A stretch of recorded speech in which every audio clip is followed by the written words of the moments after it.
Assalamualaikum warahmatullahi wabarakatuh.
الحمد لله الذي أمرنا أن نصلح معيشتنا لنيل السعادة ورضاه ونقوم بالواجبات في عبادته وتقواه.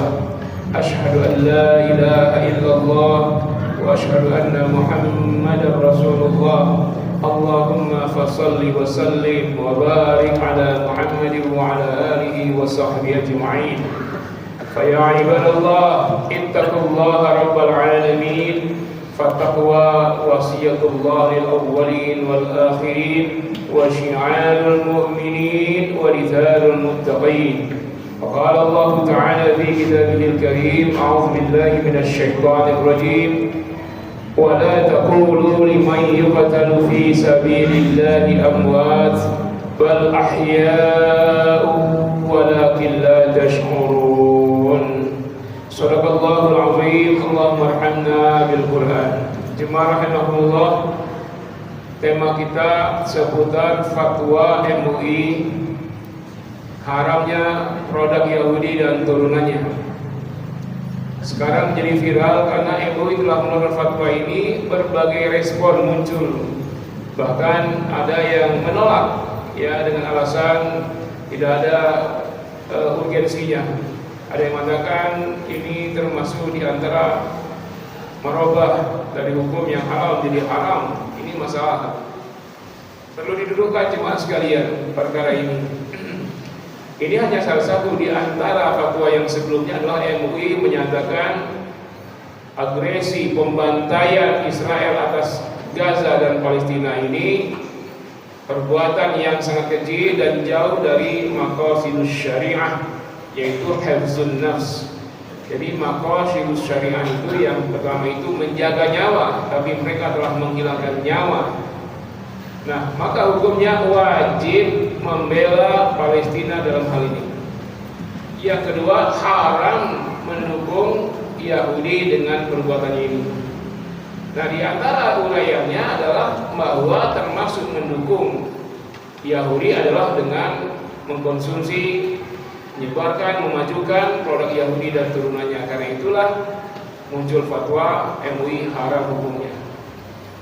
Nah, lalu ada yang bertanya, kenapa bisa mengharamkan sesuatu yang mubah?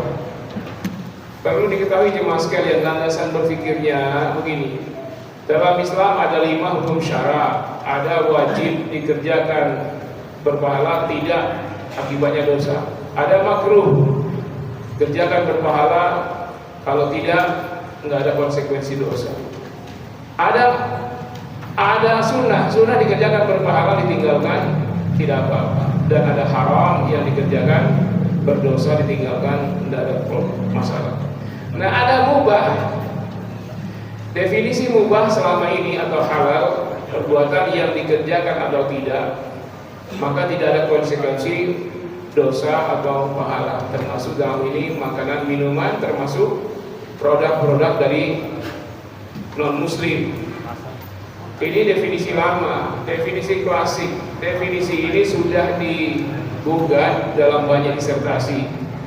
Jadi yang digugat bukan hukum mubahnya, tetapi definisinya yang digugat. Dan ini sudah kuat. Jadi mubah itu bukan perbuatan yang tidak ada dosa, tidak ada pahala. Kalau mubah didefinisikan sebuah perbuatan tidak ada konsekuensi dosa atau pahala, maka bertentangan dengan banyak ayat.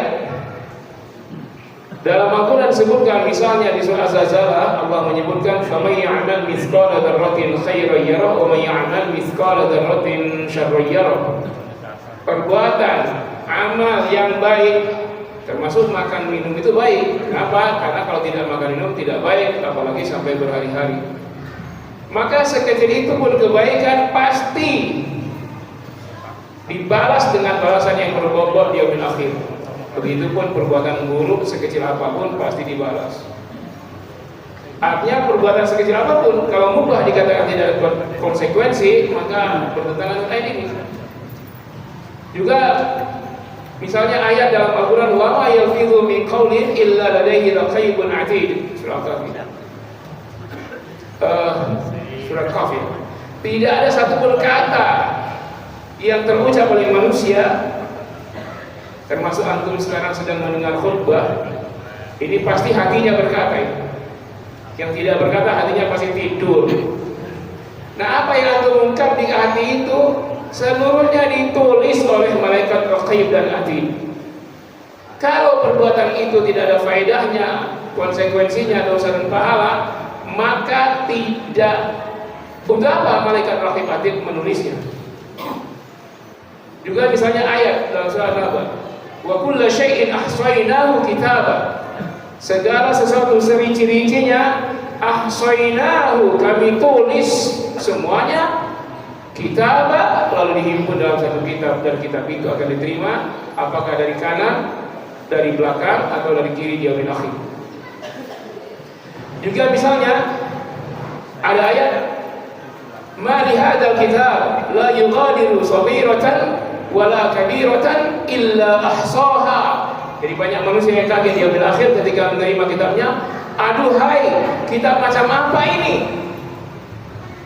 Tidak ada yang tinggalkan, jangan yang kecilnya saja, sekecil-kecilnya tertulis semuanya, apalagi yang besarnya. Nah, kalau definisi mubah diartikan perbuatan yang dikerjakan atau ditinggalkan tidak berpahala, tidak berdosa, maka definisi itu bertentangan dengan ayat-ayat ini. Karena itu digugatlah definisinya, maka hasil penelitian berikutnya, maka mubah itu bukan tidak berpahala, tidak berdosa. Mubah itu adalah netral. Dia menjadi berdosa atau berpahala tergantung dengan indikator yang mempengaruhinya. Itu mubah. Anda berangkat ke puncak, jalan-jalan keluarga, itu mubah. Tapi apa berdosa atau berpahala tergantung. Ketika Anda ke puncak menghindari tetangga Anda yang pesta dangdutan kawinan, maka ke puncak Anda itu berpahala. Kalau Anda berjalan dengan keluarga ke puncak, di puncak ada maksiat, walaupun jalan-jalan itu mubah, berdosa Anda ke sana. Karena indikatornya apa? Tergantung. Sama kayak orang jual golok. Jual golok hukumnya mubah, bukan tidak berpahala, tidak berdosa, tapi netral. Apa indikatornya? Kalau ada anak sekolah tawuran, lalu dia saling bacokan, lalu Anda jual golok, itu mubah, tetapi berpotensi dosa dan haram menjual golok kepada orang yang tawuran. Sebaliknya ketika ada hari Idul Kurban, untuk lancarnya ibadah kurban, Anda jual kepada jagal dan ustaz supaya ibadah kurban lancar, Anda jual golok yang mubah, itu berpahala. Nah, definisi mubah inilah yang digugat, dan ini yang digunakan MUI.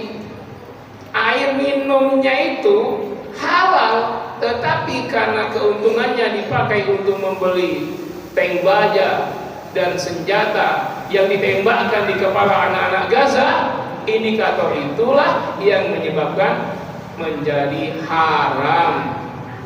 Jadi bagi Islam, haram itu bukan hanya halal atau haram, bukan hanya zatnya halal atau haram, tapi bagaimana cara mendapatkannya. Ayam itu halal, tapi kalau ayam tetangga lalu mampir di jendela Anda ambil, Anda sembelih, walaupun baca bismillah 10.000 kali, ayam yang halal itu menjadi haram karena cara mendapatkannya.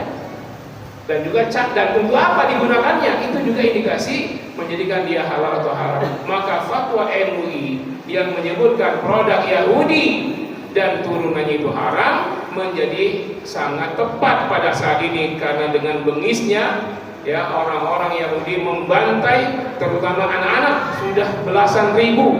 Ini yang terhitung, belum lagi yang dihimpit dalam bangunan yang tidak ketemu entah berapa ratus ribu dibantai dengan keji. Tidak hanya pasukan Hamas, tapi ibu-ibu, wanita, anak-anak, rumah sakit, sekolah, masjid, gereja, tempat ibadah, semuanya mereka bom. Bahkan wartawan dan dokter pun mereka tembak mati. Nah, akibat ini maka fatwa menyebutkan produk-produk Yahudi dan turunnya haram. Maka bagi umat Islam wajib mematuhi fatwa MUI. Anda boleh menantang fatwa itu, tapi tidak boleh tanpa hujjah, tanpa dalil. Naikkan kompetensi sehingga Anda sebagai mujtahid. Kalau sudah begitu silakan menantang fatwa. Artinya lakukan pendalaman kajian ilmiah, dalami ilmu kembali, kuasai bahasa Arab, nahwu, sorof, manik, badik, bayan, arud, balaghah, kuasai, hafalkan Quran 30 juz, hafalkan hadis 300.000 hadis, kuasai Al-Quran dan ilmu tafsir, ulumul Quran, ya, ilmu maki wal maladi, munasabah, aqsamul Quran dan lain-lain. Kuasai ulumul hadis dan cabangnya, jarh wa ta'dil dan seterusnya. Kuasai fikih, usul fikih, masalah fikih. Cukup itu saja. Lalu Anda bantah fatwa, silakan. Tapi kalau tidak mampu, silakan bercermin dulu dari ujung rambut sampai ujung kaki. Siapa saya?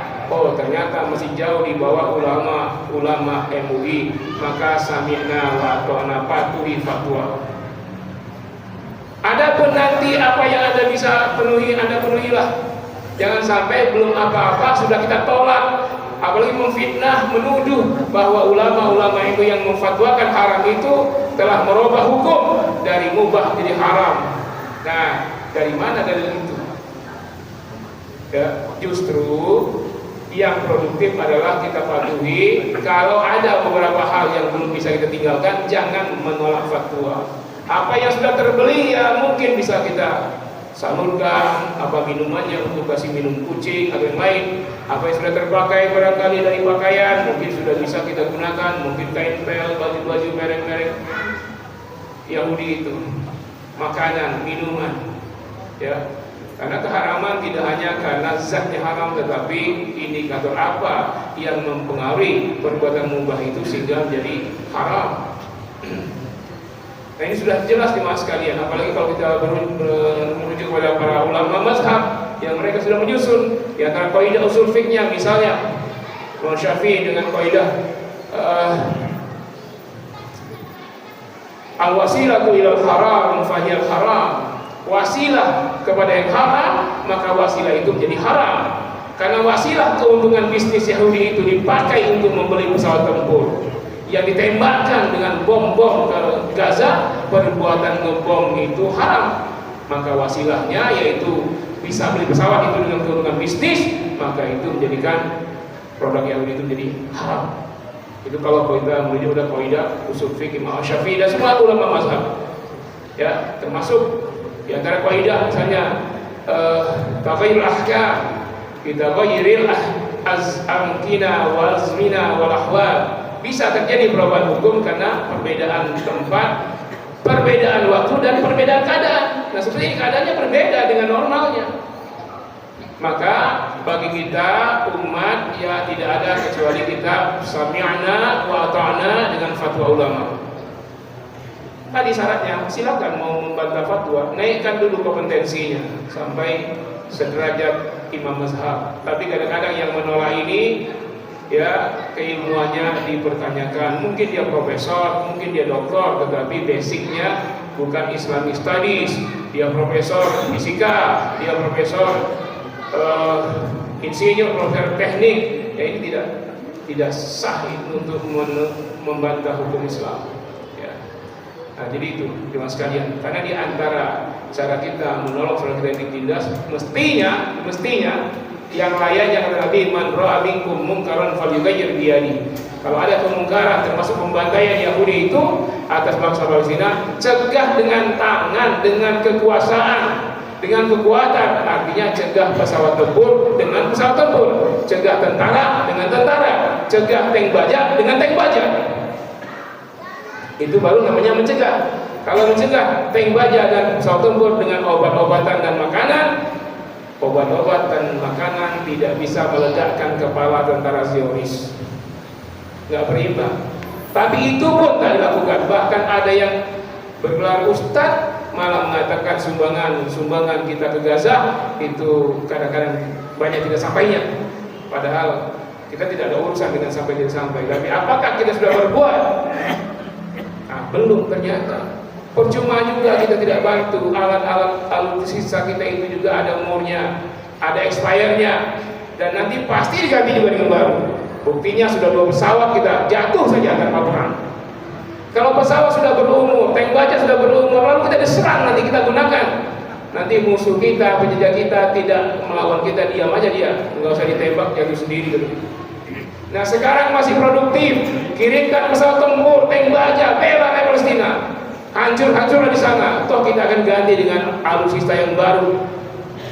Jangan cuma ditampilkan ketika ulang tahun kemerdekaan, pesawat tempur gagah berani, formasi-formasi luar biasa, tentara tiap hari latihan, di barak-barak latihan, tapi gak pernah dikirimkan berperang. Nanti lama-lama jadi jenderal tidak pernah perang. Begitu cara membela mestinya. Kalau tidak juga percuma, terbuang juga jadi mesin tua karatan yang gak digunakan. Ini dihisab yaumil akhir nanti. Masalahnya apa? Negara tidak beri izin kalau kita mau jadi sukarelawan. Silakan aja tentara itu, nggak usah ikut membela saudara kita di Gaza. Silakan pulang ke rumah, keluar nama istrinya, tapi kasih senjata itu dengan cara bom kita ke sana bela rakyat Palestina. Itu semestinya idealnya begitu. Nah, kalau tidak, fa illam yastati' fa bilisani. Kalau itu tak sanggup dengan lisan ini seruan termasuk menyeru presiden, tentara, ayo bukti nyata.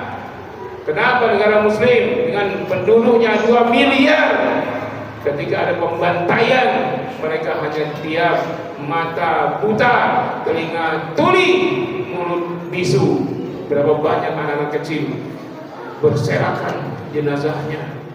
Berapa banyak ibu-ibu yang dibantai, rumah sakit yang dihancurkan, ambulan yang dibom, dokter-dokter yang ditembak, bahkan pekerja berita, wartawan dibantai juga. Tapi diam saja, dunia 8 miliar.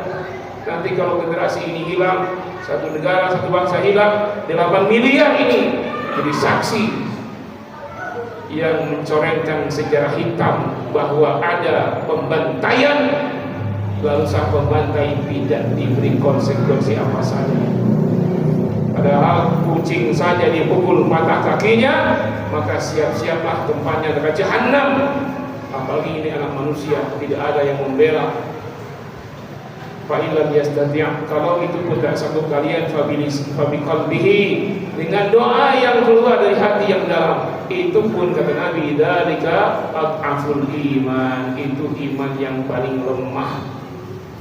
Nabi SAW ketika dibantainya kaum muslimin oleh suku Ri'in dan Dzikwan, baru saja hijrah dari Mekah ke Madinah, belum punya kekuatan, belum punya pasukan.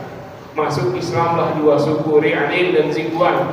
Kepala sukunya bersyahadat. Setelah bersyahadat minta, ya Rasulullah, kami baru masuk Islam, kirimkanlah ulama-ulama untuk mengajari kami Islam.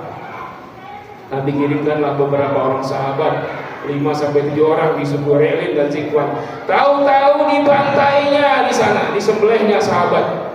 Mereka pura-pura masuk Islam. Murka Nabi, tapi Nabi baru hijrah, belum punya senjata, belum punya kekuatan, rumah pun tak ada, baru hijrah, semua harta tinggal di Mekah. Maka Nabi melakukan qunut nazilah. Qala Rasulullah sallallahu alaihi wasallam, syahran mutatabi'an fi zuhri wal 'asri wal maghrib wal isya wal fajri fi kulli duburi min shalah wa yu'amman man khalfahu. Nabi telah qunut nazilah sebulan berturut-turut di waktu zuhur, asar, maghrib, isya dan fajar pada setiap akhir rakaat salat yang diaminkan oleh seluruh jemaah di belakangnya. Akhirnya suku Ri'in dan Dzikwan habis kena gempa dahsyat. Ini yang dilakukan apa oleh kaum muslimin? Mau doa nazilah dikatakan bid'ah, mau bantu dengan dana dikatakan diselewengkan, mau boikot ditentangnya karena dia masih bersenang-senang, apalagi dia distributornya, apalagi dia agennya dari produk-produk Yahudi. Dia dipengaruhi oleh iklan, minuman segar, minuman ini, minuman itu, makanan ini, cuman ayam ditepung doang. Emak kita punya resep luar biasa, resep Nusantara, resep tradisional, ada herbalnya semua, ada kunyit lengkuasnya, kayu putih, daun salam, kuahnya enak. Itu enggak viral. Ini ayam tepung doang, pada beli semua, pada konsumsi semua. Sebenarnya kesempatan kita UMKM pribumi ini untuk maju ketika MUI sudah fatwa begini, dan boikot jangan cuma ketika di POM, seterusnya majukan ekonomi umat ini. Karena siapa yang menguasai ekonomi, maka dia tentukan sistem yang digunakan di sebuah negeri. Siapa yang menguasai ekonomi, dia tentukan presiden, gubernur, wali kota dan lain-lain. Umat Islam adalah mulai yang menggerakkan ekonomi umat. Berhentilah memasarkan, mengembangkan, mengkonsumsi produk-produk Yahudi dan turunannya sesuai fatwa MUI. Jadi siapa yang masih konsumsi juga siap-siaplah hisab yaumil akhir nanti. Ya, jadi haram halalnya suatu produksi produk bukan karena zatnya saja, bahkan babi pun ketika maqasidus syariah, tujuan syariat adalah menjaga nyawa, maka orang yang terancam mati kelaparan demi nyawa dia boleh mengkonsumsi yang najis. Di hutan sendirian terancam mati kelaparan, tidak ada makanan, tidak ada stok bahan makanan yang dibawa, sudah habis semua. Kalau tak makan mati dia kelaparan. Yang ada babi maka dia boleh memakannya. Kalau ada yang lain selain babi haram boleh dimakan. Kenapa? Nyawa harus jaga. Jadi tujuan menjaga nyawa itu malah hukum bisa diabaikan. Karena tujuan syariat, di antara tujuan syariat adalah hifzun nafas, menjaga nyawa, termasuk menjaga nyawa ketika tidak ada pesawat yang menembak rakyat Palestina. Kalau ada pesawat yang menembak dan pesawat serta bomnya, tank bajanya bersumber dari ekonomi Yahudi yang kita majukan, termasuk bank-bank konvensional, maka kita pembunuh saudara-saudara kita itu. Mudah-mudahan kita bisa paham kenapa MUI sampai mengeluarkan fatwa. Berikutnya MUI akan menarik label halal pada semua produk-produk Yahudi dan turunnya tersebut, walaupun hari ini ditentang oleh pejabat yang lain. Mudah-mudahan MUI bisa istiqomah, karena dia yang mengeluarkan sertifikasi halal, maka dia pula yang akan mencabutnya. Semoga Allah memberi berkah kita dengan cara seperti itu. Barakallahu li wa lakum fil Qur'anil Karim wa nafa'ani wa iyyakum bima fihi minal ayati wa dzikril hakim wa taqabbalallahu minni wa minkum tilawatahu innahu huwas samiul alim.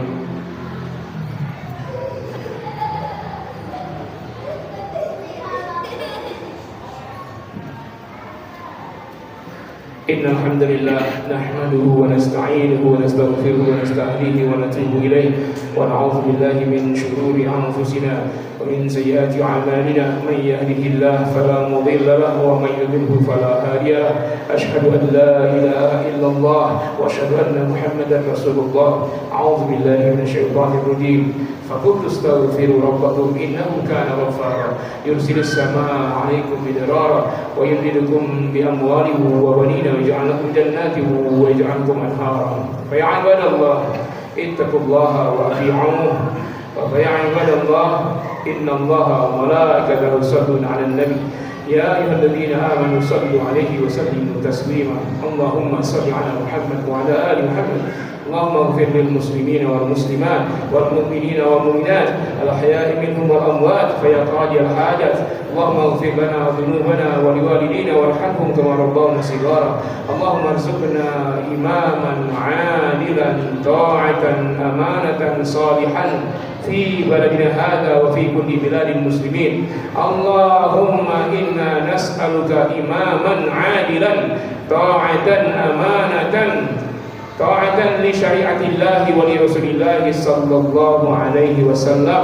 اللهم اجعلنا وأهلنا وآباءنا وأمهاتنا وأولادنا وبناتنا وإخواتنا وأخواتنا وأزواجنا وذرارينا وعلماءنا وحبائبنا وشيوخنا وشيخنا وجماعتنا في هذا المسجد الإخلاص وفي كل مساجد المسلمين من أهل الجنة اللهم ادخلنا الجنة كالفردوس اللهم اجعلنا مما يدخل الجنة بغير حساب مع النبيين والصديقين والشهداء والصالحين وحسن أولئك رفيقا ربنا آتنا في الدنيا حسنة وفي الآخرة حسنة وقنا عذاب النار وسبحان ربك رب العزة عما يصفون وسلام على المرسلين والحمد لله.